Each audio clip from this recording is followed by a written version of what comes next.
दोस्तों तो आज मार्केट में एक साथ दो आईपीओ ओपन हुए हैं। एक है गो डिजिट का आईपीओ और दूसरा है क्वेस्ट लेबोरेटरीज का आईपीओ। तो चलिए देखते हैं कि आईपीओ डे 1 में आज कितना सब्सक्राइब हुआ है, आगे इसमें अप्लाई करना है या फिर नहीं करना है। तो चलिए वीडियो को शुरू करते हैं। लेकिन इससे पहले कि मैं वीडियो को शुरू करूं, अगर आप इस चैनल पर पहली बार विजिट कर रहे हैं या फिर आपने चैनल अब तक सब्सक्राइब नहीं किया है तो चैनल को सब्सक्राइब कर लें और वीडियो को भी लाइक कर दें। सबसे पहले बात कर लेते हैं क्वेस्ट लेबोरेटरीज आईपीओ के बारे में। तो ये आईपीओ आज ही ओपन हुआ है और ये 17 मई को क्लोज होने वाला है। फेस वैल्यू 10 रुपये पर शेयर है। बुकिंग प्राइस 97 रुपीज़ है और 1200 शेयर्स का लॉट है। आईपीओ के साइज को देखें तो आईपीओ 43.16 करोड़ का है और पूरा का पूरा फ्रेश इशू का आईपीओ है और ये भी एसएमई आईपीओ है। इस आईपीओ में रिजर्वेशन पोर्शन को देखें तो एंकर इन्वेस्टर्स के लिए इस आईपीओ में 27.78% का पोर्शन है। मार्केट मेकर के लिए 5.12%, क्यूआईबीएस के लिए 18.69%, एशियनाइज के लिए 14.72% और रिटेलर्स के लिए 33.68% का पोर्शन रखा गया है।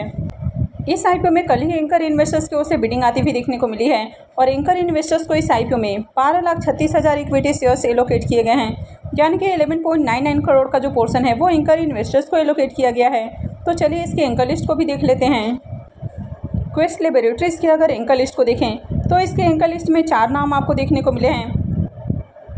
तो एंकर लिस्ट आपको बढ़िया देखने को मिल रहा है। क्वेस्ट लेबोरेटरीज के अगर बिजनेस को देखें तो ये फार्मा कंपनी है। तो कंपनी यहाँ पर कई तरह के मेडिसिन बनाते हुए देखने को मिलती है और कंपनी का जो बिजनेस है वो डोमेस्टिक मार्केट के अंदर देखें तो इंडिया के 12 स्टेट और 2 यूनियन टेरिटरीज के अंदर आपको देखने को मिल जाता है। तो इसमें उत्तर प्रदेश, मध्य प्रदेश, महाराष्ट्र, दिल्ली, झारखंड, आसाम, कर्नाटक, जम्मू एंड कश्मीर, राजस्थान, वेस्ट बंगाल, गुजरात, तेलंगाना, हरियाणा और बिहार में इनका बिजनेस आपको देखने को मिलता है और इसकी मैन्युफैक्चरिंग यूनिट धार मध्य प्रदेश के अंदर लोकेटेड है। तो इसके भी बिजनेस को देखें तो बिजनेस तो अच्छा है लेकिन ये भी हाईली कॉम्पिटिटिव सेगमेंट हो जाता है। कंपनी के फाइनेंशियल्स को देखें तो फाइनेंशियल 21, 22, 23 और फाइनेंशियल 24 के 3 क्वार्टर का फाइनेंशियल्स है। तो यहाँ पर कंपनी के एसेट को देखें तो एसेट के अंदर ईयर ऑन ईयर ग्रोथ है। कंपनी के रेवेन्यू को भी देखें तो साल दर साल कंपनी के रेवेन्यू भी बढ़ते हुए देखने को मिले हैं। कंपनी के प्रॉफिट को देखें तो फाइनेंशियल 21 में 65 लाख का प्रॉफिट है, फाइनेंशियल 22 में बढ़ के 410 लाख हो जाता है। तो 21 से 22 के बीच में यहाँ पर शानदार जंप देखने को मिली है। फाइनेंशियल 23 में देखें तो 502 लाख का प्रॉफिट है और फाइनेंशियल 24 के 3 क्वार्टर में 774 लाख का प्रॉफिट है। तो कंपनी बढ़िया प्रॉफिट भी बना रही है। कंपनी के नेटवर्थ को देखें तो ईयर ऑन ईयर कंपनी के नेटवर्थ भी बढ़ते हुए देखने को मिले हैं और कंपनी के रिजर्व को भी देखें तो ये भी साल दर साल आपको बढ़ते हुए देखने को मिला है। कंपनी के अगर बोरोइंग्स की बात करें तो हालांकि कंपनी के बोरोइंग्स भी आपको इंक्रीज होते हुए देखने को मिले हैं, लेकिन कंपनी के ऊपर हेवी डेट देखने को नहीं मिल रहा है। कंपनी के ऊपर 460 लाख का डेट है। अब कंपनी के पास रिजर्व को देखें तो बहुत अच्छा रिजर्व है और कंपनी काफ़ी शानदार प्रॉफिट भी बना रही है। इसका जो डेट टू इक्विटी रेशियो है वो 0.2 का है, तो बहुत ही कम डेट है। तो कंपनी कभी भी डेट फ्री हो सकती है। तो कंपनी के फाइनेंशियल काफ़ी आउटस्टैंडिंग है। इसके मार्केट कैप को देखें तो 159 करोड़ के अराउंड आपको मार्केट कैप देखने को मिल रहा है। तो ये भी थोड़ी बड़ी कंपनी है। आरओई और आरओसी नंबर को देखें तो दोनों ही काफ़ी अट्रैक्टिव हैं। डेट टू इक्विटी रेशियो 0.2 का है, तो बहुत ही कम डेट है कंपनी के ऊपर। रिटर्न और नेट वर्थ को देखें तो ये भी काफ़ी अच्छा है और पैट मार्जिन भी देखें तो 12 से एबव है, तो ये भी काफ़ी शानदार है। कंपनी के अगर पी मल्टीपल को देखें तो इसका जो पी मल्टीपल है वो 23.03 का देखने को मिल रहा है। तो कंपनी सस्ते प्राइस के ऊपर आती हुई देखने को नहीं मिल रही है। मार्केट में इसके जो लिस्टेड पीयर्स हैं तो उनसे भी ज़्यादा ओवर वैल्यूड प्राइस के ऊपर कंपनी अपना आईपीओ लेकर आ रही है। वैसे इसमें प्रमोटर्स की होल्डिंग को देखें तो प्रमोटर्स की होल्डिंग 90.36% है और आईपीओ आने के बाद प्रमोटर्स की होल्डिंग कम होने वाली है और ये 65.82% होने वाली है। तो चलिए अब देख लेते हैं कि आईपीओ आज डे 1 में कितना सब्सक्राइब हुआ है। क्वेस्ट लेबोरेटरीज के अगर डे 1 के सब्सक्रिप्शन को देखें तो पहले दिन ही आईपीओ फुल्ली सब्सक्राइब होते हुए देखने को मिला है और आईपीओ 1.19 टाइम सब्सक्राइब हुआ है। वैसे क्यूआईबीएस की ओर से देखें तो आईपीओ 0.01 टाइम, यानी कि इनकी ओर से बहुत ही कम एप्लीकेशंस लगे हैं डे 1 में। एचएनआईज पोर्शन में आईपीओ 0.73 टाइम, तो एचएनआईज की ओर से भी आईपीओ डे 1 में फुल्ली सब्सक्राइब नहीं हुआ है।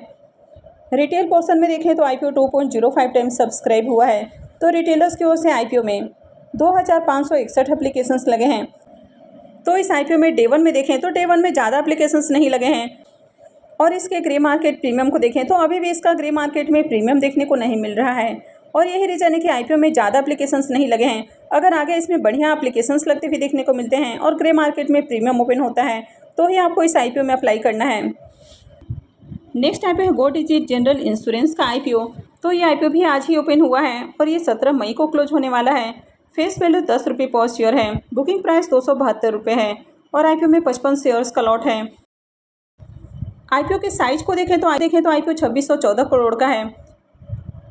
इसमें से 1125 करोड़ रुपए के फ्रेश इशू हैं और 1489 करोड़ का ऑफर फॉर सेल रखा गया है। इस आईपीओ में भी कल एंकर इन्वेस्टर्स की ओर से बिडिंग देखने को मिली है और एंकर इन्वेस्टर्स को इस आईपीओ में 4,32,57,9 इक्विटी शेयर्स एलोकेट किए गए हैं, यानी कि 1176 करोड़ का जो पोर्शन है वो एंकर इन्वेस्टर्स को एलोकेट किया गया है।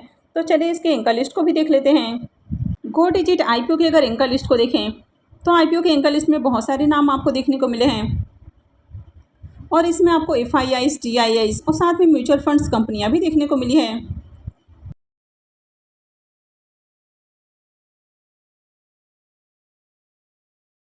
तो अगर total number of anchor investors की बात करें तो टोटल इसमें 56 एंकर इन्वेस्टर्स देखने को मिले हैं। तो आईपीओ का एंकर लिस्ट काफ़ी शानदार देखने को मिला है।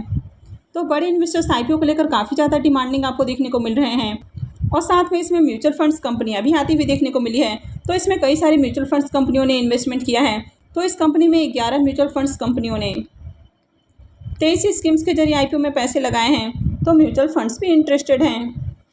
तो इस कंपनी के बिजनेस को देखें तो कंपनी इंश्योरेंस सेक्टर में काम करती हुई देखने को मिली है।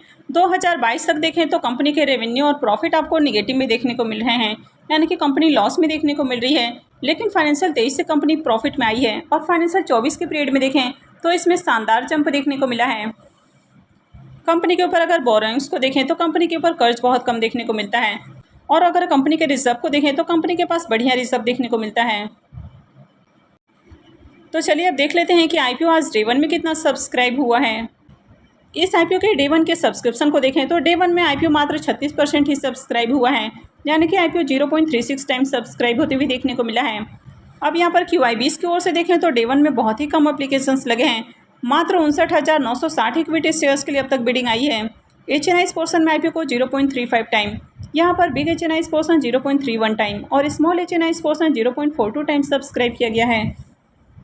तो HNIs की ओर से भी ज़्यादा एप्लीकेशंस नहीं लगे हैं, हालांकि आईपीओ का साइज भी बहुत बड़ा है, तो इसके कारण ये जो फिगर है ये आपको थोड़ा कम देखने को मिल रहा है। वैसे रिटेलर्स की ओर से देखें तो रिटेलर्स की ओर से आईपीओ को डे 1 में ही फुल्ली सब्सक्राइब किया गया है और आईपीओ 1.45 टाइम रिटेल पोर्शन में सब्सक्राइब हुआ है।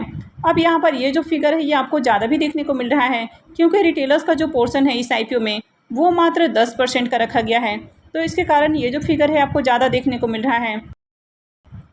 लेकिन ओवरऑल आईपीओ में देखें तो आईपीओ में एप्लीकेशंस तो लगे हैं, पर आज डे 1 में बहुत ज़्यादा डिमांड देखने को नहीं मिली है। अगर रिटेलर्स की ओर से देखें तो रिटेलर्स की ओर से आईपीओ में 1,74,582 एप्लीकेशंस लगे हैं, तो आईपीओ का साइज आपको थोड़ा बड़ा देखने को मिला है, तो इसके कारण ये जो फिगर है वो आपको कम देखने को मिल रहा है।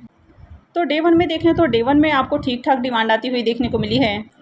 अब अगर इसके प्रीमियम को देखें तो मॉर्निंग में इसका प्रीमियम 47 रुपीज़ के ऊपर ट्रेड कर रहा था और अभी ये देखें तो 50% डाउन देखने को मिल रहा है।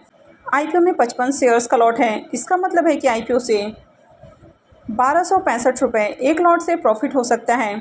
इसके प्रीमियम को देखें तो इसका प्रीमियम 8-8.5% के अराउंड आपको देखने को मिल रहा है, तो प्रीमियम काफ़ी डाउन देखने को मिल रहा है। कंपनी के बिजनेस को देखें तो बिजनेस तो अच्छा है, लेकिन कंपनी के फाइनेंशियल ज़्यादा अट्रैक्टिव नहीं है।